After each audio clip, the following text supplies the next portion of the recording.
I always wanted a pet, specifically a dog, like most kids. But my parents worked too much, and I was at school too often. So we couldn't take care of a dog the way it was meant, the way you're supposed to take care of a dog. So that was out of the question. When I was 5 years old, I got a cat. And I loved her. I still do. She's still alive.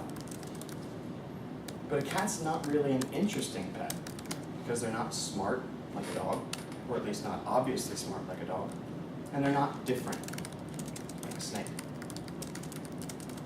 I found Jadis when I was 8 years old. Jadis was my first ball python, like you see here. She did not look like that. She was just a normal wild type ball python. But she was about 12 inches long when I got her, just a couple months old, and I knew she was special as soon as I handled her, because she didn't ball up like most ball pythons do when they're babies, because they're scared. She immediately started exploring, weaving in and out of my fingers, crawling up my arm.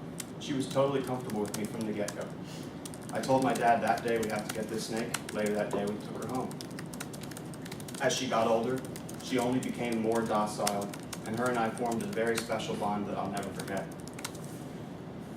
Based on my research and experience, I'm going to present info showing that snakes are great pets for a variety of people in a variety of different living situations. Most people like animals. There's some people that only like fluffy animals, and then there are people like me that like all animals, regardless of what they look like, what they eat, anything. That's why a lot of people have pets, and pets can actually help with certain mental health disorders. According to Mary Oaklander, author of Science Says Your Pet is Good for Your Mental Health, the benefits of having a pet are incredibly impressive, so much so that the door to animal therapy in hospitals and other assisted living situations has been opened. And it's hard to find a hospital nowadays that does not have an animal therapy program. Snakes make great pets because of their temperaments, their care, and the novelty of owning them. Let's start with temperament. With most snakes, there are a few general temperaments. With ball pythons, like you see here, they're very docile, slow-moving, they grow to about 3 to 5 feet in length, and they rarely bite even as babies. With a boa constrictor, like you see here, they're also docile, slow-moving, but they grow up to about 7 to 10 feet. They do move a lot more than ball pythons, even though they still move slowly, but they also rarely bite. Corn snakes, on the other hand, are very active, fast-moving. They grow about 3 to 5 feet in length, and they are very bitey as babies. There are some snakes that have a really bad reputation, like tree pythons, tree boas, and blood pythons. But even mean snakes can be very, very docile if you buy them as babies and get them very used to being handled. Now that we've got a good understanding of temperament, let's talk about their care.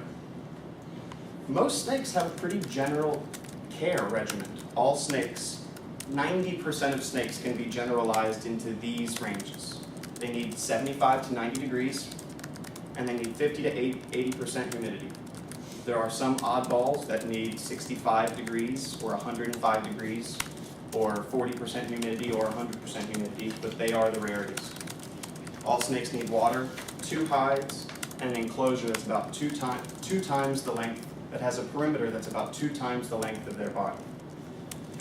When it comes to tanks, you can keep it really simple with just having the basics of 2 hides, a crawling branch, a water dish, and just keeping them on newspaper.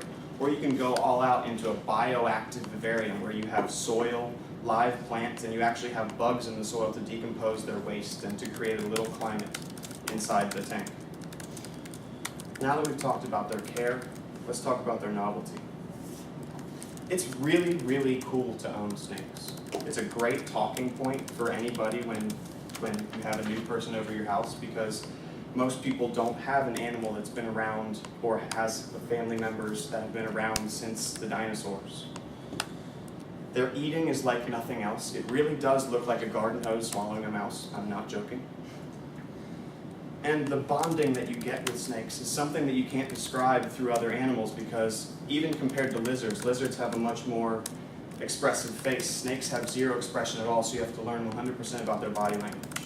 Another great thing about snakes is they don't cause allergies. According to Jim Whiting, author of How to Convince Your Parents You Can Care for a Snake, pet allergies are mostly created by dander, which are dead skin flakes that flake off the animal. Snakes shed their entire skin at one time, therefore no dander, therefore no allergies. There you have it. 3 reasons snakes make great pets. Because they have awesome temperaments, they're incredibly easy to care for, and they're really, really cool to own. All snakes can be generalized in temperaments. Most of them are docile as long as you get them as babies. If you get them as adults, they can be bitey. All snakes are easy to care for. They all take the same prey, which are different types of rodents, and they need a very similar habitat. And snakes are just cool to own, just purely because there is really nothing like owning a snake.